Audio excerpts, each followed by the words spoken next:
Propel Fitness Water. With Gatorade electrolytes, zero sugar, and vitamins, Propel hydrates better than water to help you get the most out of your workout and get back to your best self. What propels you? Propel with Gatorade electrolytes. This episode is brought to you by Google Chrome. You think you know a browser, but Gemini and Chrome? That's new. It can help you with practically anything on the web, like restoring a vintage motorcycle from a 50-page restoration blog, or finally break down that long article you've had open for weeks. Gemini and Chrome is here for it. Ready to make anything online make sense? There's no place like Chrome. Check responses, setup required, compatibility and availability varies, 18+. This message is brought to you by Apple Card. Shave ice by the beach, a trip to the state fair, and a throwback flick at the local drive-in. They're more than just items to check off the summer bucket list. They're also opportunities to earn 2% daily cash back when you use your Apple Card with Apple Pay. Apply for Apple Card now and use in minutes with Apple Pay. Subject to credit approval. Apple Card is issued by Goldman Sachs Bank USA, Salt Lake City branch. Terms and more at applecard.com. From the Fifth Quarter Studios in Madison, Wisconsin, you're listening to Coach Unplugged. And now, your host, Steve Collins. Hey, everybody. Welcome to Coach Unplugged. I'm so happy you decided to join us today. Before we jump into the podcast, I'd like to give a big shout out to our two sponsors. First of all, Dr. Dish, the number one shooting machine on the market. We own 3 of them, and I can tell you personally, even before they became sponsors, their customer service is second to none. Every time I've had any issues with any of my machines, going back to the way old ones, they've always taken really good care of me. Also, go over and check out teachhoops.com. Oh, and mention us, and they'll give you $450 off. Mention Coach Collins or Coach Unplugged, they'll give you $450 off. Also, go over and check out teachhoops.com for coaches who want to get better. We always tell our players that they should be working on their craft. I challenge you to work on your craft. Come over, join a community of like-minded coaches who want to make this game better. It's the reason I started Teach Hoops, is to help pay the bills for all these podcasts, but even more importantly, to give back to this great game that has given me so much, and to set up a roadmap for you to be successful, not only on the court, but off the court. And we offer a 14-day free trial. So come over and kick the tires around, see if you like it. And let's head off the podcast. All right. Welcome to Coach Unplugged. Coach Downs, thank you for joining me. Those of you that are listening, she's sitting in her classroom. I'm a week away from being where you're sitting right now. So lucky you. It's always stressful. 36. This is year 36 for me, I think, teaching. And wow. I don't think it ever gets easier. Like, you would think it would get easier. It's like, no, I'm actually an administrator here, so okay. It's somewhat easier for me in the summertime because I have the school to myself. So yeah, it's quiet. Yes.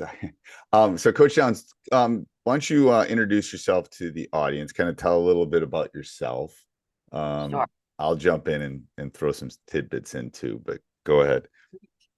So, this is I'm entering my 14th season at Foxborough High School as the varsity basketball coach. I also played there back in the day in the 80s. So I was part of some great success back, graduated in 1986, went on and played now it's UMass Dartmouth after that. Then settled it back in Foxborough where I grew up and just delved right back into coaching. And like I said, this will be my 14th season, and we've had some pretty significant success over the years. That's an understatement. Yes, that's an understatement. We've won the league, which, a good chunk of times, which is great. We won our first championship. Ironically, in 1995 was the first Foxborough High School state championship, and I was the assistant coach back then, 8 months pregnant with my now 29-year-old son. Way back then. And then I left to, have kids and then came back. But our second, third, fourth, and fifth state championships were under my coaching. So tell me a little bit. I'm always intrigued by this. Tell me a little bit about the community. Large school, small school. We are a very small school. So we have, I want to say, in the whole school about 500 something kids. Okay. but we had been in Division II for my first 3 championships. And then they calculated enrollment numbers, and we dropped down to Division III this past year. So Just because three is small, 3 is smaller. One is Right. the biggest. One is the One biggest. is the biggest. Yeah. Okay. In our league, we play many Division I's within our Hockomock League. So we play it's Division I's and Division II's now, and we are Division III in the Hockomock League, which is historically an extremely tough league to play in. So we get a good exposure to playing against the bigger schools, which is very helpful to us in the postseason. I think being in a suburbs of a big city helps sometimes. Absolutely. I really and do. It gives me a good opportunity to reach out to those larger school systems, not too far distance wise to us, to get those scrimmages in or non-league games in against some really competitive schools out there. Yeah, like if you live in New Hampshire, there's only so many places you can. Very true. Right. Yeah. I mean, my niece won one. She went to Bedford. She won one, but Bedford's good. It is good. They're very good. But but it was like they had to go to Boston. Like, right. It's like, so I think there's some advantages. That's why I asked about suburbs. Definitely. And the size. I think that matters a little bit. So what do you think makes this school like a quote unquote a basketball school? Well, when I was here in the 80s, Oliver Ames, I'm not sure if you've heard of them. So Oliver Ames is a school in Easton. And back when I was in the 80s, they were the team that you would walk into their gym. You would just be, take your breath away at the state championship banners that you would see on their walls. So when I when I got the varsity coaching position those 14 years ago, that was my goal. I just wanted to be that school that you would walk into and you'd be instantly intimidated. So I became the president of the youth basketball program in the town. And I just started working, getting coaches invested in the program that were good coaches. They weren't just coaching because they wanted their kid to be on the A team. They were actually, quality coaches. And I made sure. So tell me a little bit more about that. Tell me a little bit more about the youth thing. So I have 3 sons, so it had nothing to do with my, having a daughter in the program. But I just wanted girls basketball to succeed. So I would spend my time, I would go to like I said, I became the president of the Foxborough Youth Basketball Organization. And I started reaching out to parents and doing some coaching, some clinics. So I would bring in parents that wanted to be involved, and then trying to kind of gauge why they wanted to be involved. Did they have an ulterior reason, or did they literally just love the game like I did and want to see their daughter and their daughter's, the players surrounding their daughter become good basketball players? Yeah. And so coaches, so you coach the coaches. So I did. Explain how you did that. And I would just have lots of clinics. I would break it down into really, I'm a huge believer that if you don't teach the fundamentals, even up through high school, then you're not going to be successful. So instead of teaching kids these crazy, offenses, out of bounds plays and whatnot, teach them how to shoot correctly, teach them how to dribble correctly and pass. And even if a lot of these coaches are like, well, they're in 6th and 7th grade, they should be learning how to do this full court press. And I'm like, they don't know how to even play man-to-man defense. So we would just dial things back a little bit. And before 2 things. First of all, yes, you don't need 16 counter moves like between all this stuff. It's like all these trainers. But the second thing is, how did you pull them on the court? Did you do classroom stuff? Like, how did you coach the coaches? I did it on a court, but we would break it down into, I would have segments. So the first one was just how to run a practice.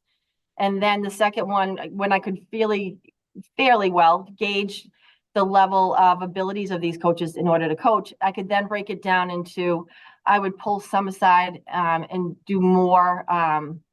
They had a little bit more of a background than some of these parents. They were going in not knowing much at all.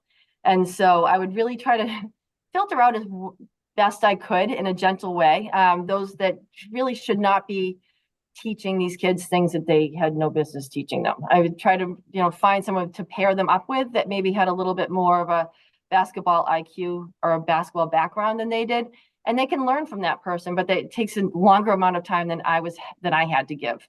So I did a buddy system. So I would try to pair up people within the same age group that I thought could maybe counterbalance each other in terms of one's maybe a great cheerleader and a great bench coach, but the other one really needed to step in and be the one that was teaching the kids, the fundamentals. So they weren't learning things the wrong way. And then those habits become harder and harder to break as they get older. No, and it's hard too. It's like, I love that buddy system. I'm gonna steal that. I love that idea. It's like giving the keys to the car and not having gone through how to shift the drive. Like that's what we do sometimes at the youth level. It's yes. I would go watch some of these youth games, and I don't hide my feelings well on my face, and I'm sure my husband was just elbowing me before some of these games, going, "You can't sit here and just you have that expression on your face," because I just couldn't believe what some of these coaches were doing on the sidelines, screaming like maniacs at these third graders that didn't even know what a pivot foot was. I know. And I always tell my youth coaches, I'll have a meeting in a couple of weeks. I always tell them, I don't want you to be their last coach. Like, I know. Yeah. Do not be their last basketball coach, because then that means they don't love it anymore and it's not any fun. And then they're going to go do something else. So it's like, you can't do that.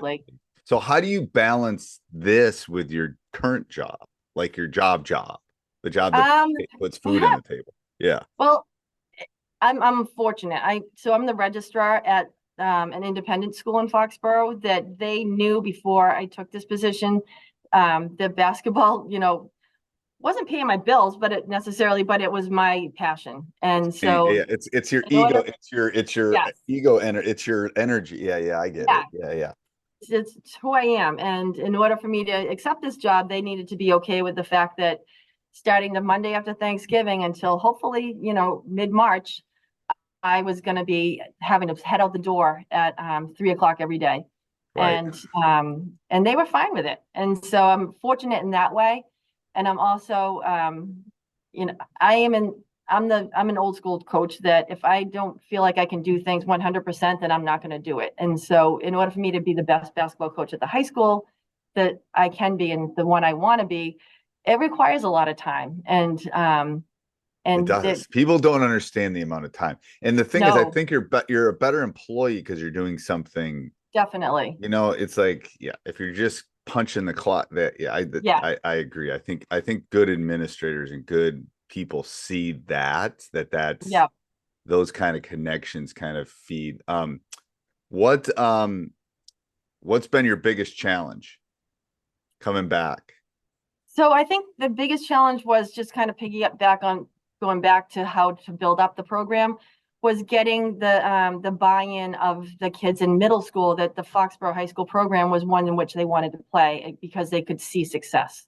So my first year coaching, we won 4 games because I had inherited a team that did not have basketball players. It just didn't have the groundwork of what was required in order to be a good team. And that takes a couple of years. And so it was frustrating to me because in my warped mind, I was thinking I'd step into this job and it's going to be awesome and we're going to win a ton of games. We're going to qualify for the states. And that was not the case. And so I think those first couple of years really laying out what I wanted to accomplish, not just in that practice or even in that season, but in the consecutive seasons, and seeing how that I was going to be able to build up the program. And it really did start with getting involved in the youth program and sitting my butt on a bench in a school every single Sunday so that the kids 4th, 5th, 6th, 7th grade could see me going to those games and seeing the buy-in, and that I wasn't there just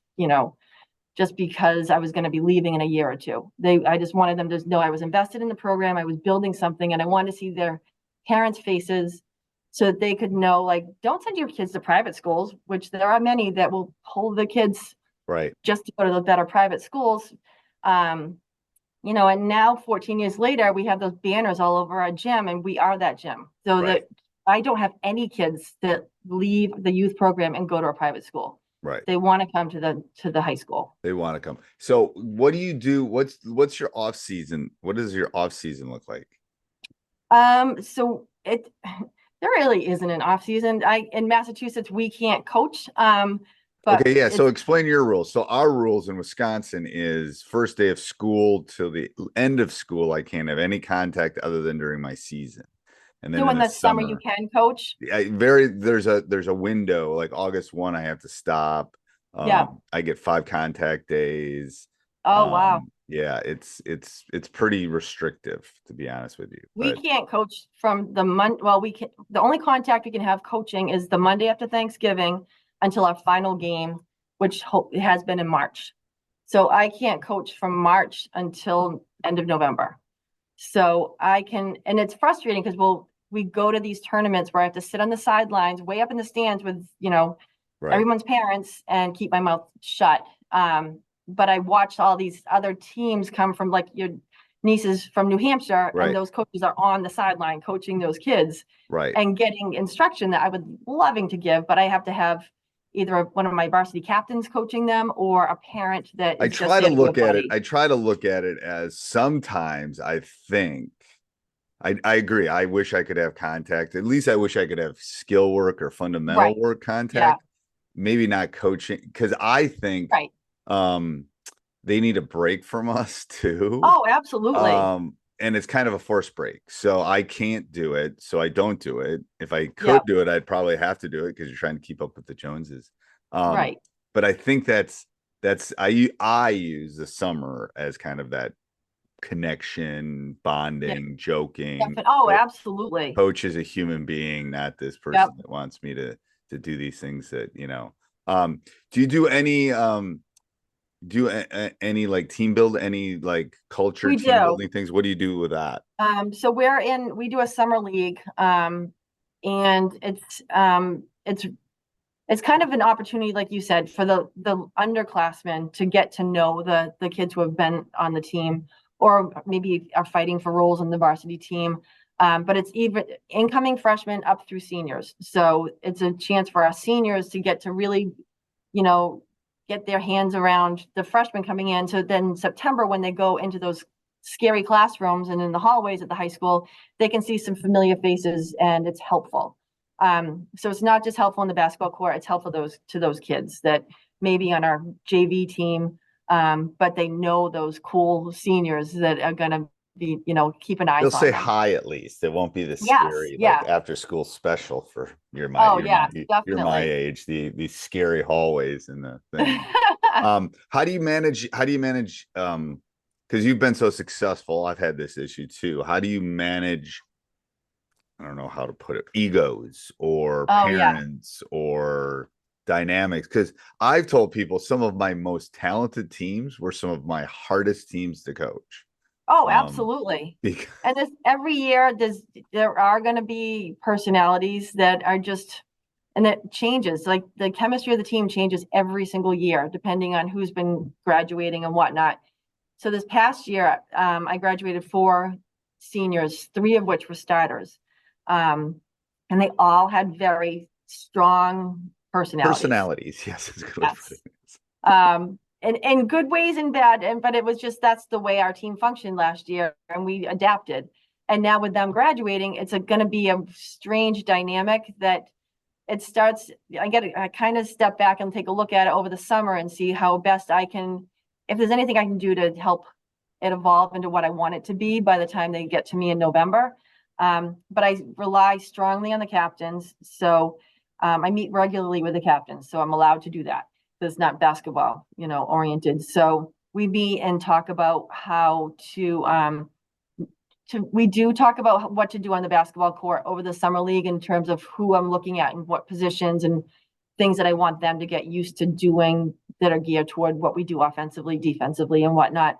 But it's more that I want to see, like, what are those underclassmen like? Are they shy? Like, what are their interests? And if they have an interest that you don't have, can you reach out to them and try to form some type of a relationship? Because that's only going to make it easier for us to gel as a team in November. So, but you brought up parents.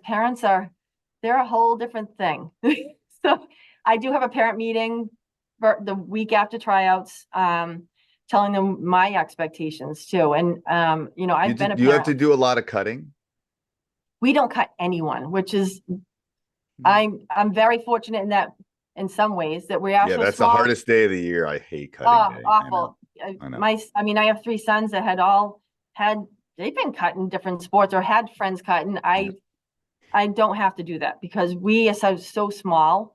I'll take 15 girls on the JV team. I'll swing girls. I only keep a small amount. I keep about 12 on my varsity roster because I only tend to play about 8 kids a game. And after that, it's a certain type of kid that's okay with not getting regular playing time. Shot clock? We do. Yeah, we have a 35 second. And you play quarters? Yes. Okay. Do you like the shot clock? I didn't at first. Now I do. So now when we go to tournaments and teams can just run out that clock, it's completely frustrating to me. And I'm a huge, I love full court pressing, love it. So to have that shot clock is helpful to me too. And getting that 10-second count is like one of my best feelings in the world that we, Right. will not allow a team to get over that half court by, in the first 10 seconds. And that's one of my proud things that we do. Right. So I do love it now. How do you, so this, I'm asking a lot of the coaches this, how do you approach the regular season and the postseason differently? Do you do anything, because you've obviously been successful in the postseason, is there anything that you do different or similar or things like that? I try to keep it as much the same as possible because the nerves are going to be, heightened as you enter that postseason. Even if I have a lot of girls who play varsity from freshman year on to senior year, and it's still, you get the nerves going on and getting ready for a big game because it could be your last any given night. So it's already that type of energy in the building. So I try to keep practice as much the same as possible, and I run a practice pretty. I'm a pretty regulated coach. It's like they know exactly what to expect at each part of my practice. And as long as I can keep that consistency, it kind of gives them that ease of knowing what to expect, whether it's regular season or postseason. I do my scouting reports exactly the same. The only difference being in the postseason in Massachusetts, at least, we go from 2 referees to 3 referees. So it's just a whole different. So 2 things. First of all, during the regular season, you only have 2? Correct. Yeah. Okay. We have 3 all year. Dive into that scouting a little bit. Tell me a little bit about that. I love scouting. So it's another thing that takes me I add about an hour and a half every single day. I'll look at film. And I break it down into, by player, by plays. A lot of it's for me more to know, but I do make a scouting report for all of my players about especially their matchups. If we play a lot of man. So I will tell them everything that I've seen and as many films as I've watched on each player that they're going to be responsible for covering so that they're as well prepared as they possibly can be. And then I use that scouting report in the 2 practices leading up to that game, we'll go into, what to expect from them offensively, defensively, and what we do to counteract those things. But I'm a huge proponent of scouting, and we share that film with the players, and I'm able to see. They probably lie, but I'm able to see if they do watch the film. How do you share the film? We're on Huddle. Okay. So we share that and break things down a lot in Huddle. We do watch film as a team once a week, especially if we have a big opponent, a big game coming up. We'll watch film on that team the week prior to that game. So talk about your schedule. How does it work? Like 2 days. So I get it. You play on Friday, so you'd start talking scout on Wednesday. Well, how many games do you play a week normally and things like that? We play 2 a week, but typically with the way I've been lucky enough, we usually have one tougher of the 2 games each week. So I'll maybe skim over one of the teams that will beat by 40 or 50 or whatever and pay less attention to them and more focused on the one that's going to be a more difficult game. Not saying that they don't get a scouting report on everyone. They absolutely do, but we play teams twice during the season too. So the second time around, there's not quite as much to cover. So We'll focus more on the harder game. Right. It's good. It's good to be good, coach, that you can do that. Like, Yeah. I remember those days. It's like, it's good. Like, oh, I don't have to worry about that one. You never tell the Right. kids that, but No. yeah, I hear you. They're smart enough to know. And then, I mean, I have some kids that are all basketball. So like they'll play other sports, but their focus is basketball. I'm lucky in that way. So they're watching a good chunk of film on their own and seeing things on social media. So they pretty much know, you what can't team. lie to them too and tell them No, this team's good. They just know they're they know. Yeah. bad. Yeah. It's like they know. Yep. What do you think? What do you consider your biggest challenge? Uh, I think overall, I think in the last few years, there's so much emphasis from all the sports to buy in just on that one sport. I'm a big proponent on kids playing 2 or 3 sports, basketball, obviously, but I think it's so important that they play something else during the course of the year. I used to have a lot of girls that would play soccer, basketball, and then run track or do lacrosse or whatnot. But I feel like so many sports, soccer in particular, is trying to take those girls and forcing them to choose that as their single sport. So there's a lot of athletes that are very, very good at basketball, but a lot of the club coaches, at least the ones I've dealt with, are trying to get them to travel to Florida during Christmas break to go in this tournament that is going to get you a scholarship for a D1 school. And it's not like but these promises they're making to these kids and these parents, it's easy for them to be persuaded in that. I should do a podcast on that alone because this is such ridiculous BS. Anyway, hey everybody, thanks for listening. If you'd like to support us, go over and check out teachhoops.com for coaches who want to get better. Also, subscribe and like. We do appreciate those. Have a great day. I see you. Avatar: Fire and Ash is now streaming on Disney+. It's the film critics are calling the best Avatar yet. Go, go, go, go! A true epic and completely jaw-dropping. This is the only pure thing in this world. Return to Pandora on Disney+. It will be an adventure for the whole family. And watch the Oscar-winning phenomenon at home. This is sick! Avatar: Fire and Ash, now streaming on Disney+. Rated PG-13. This episode is brought to you by ChatGPT.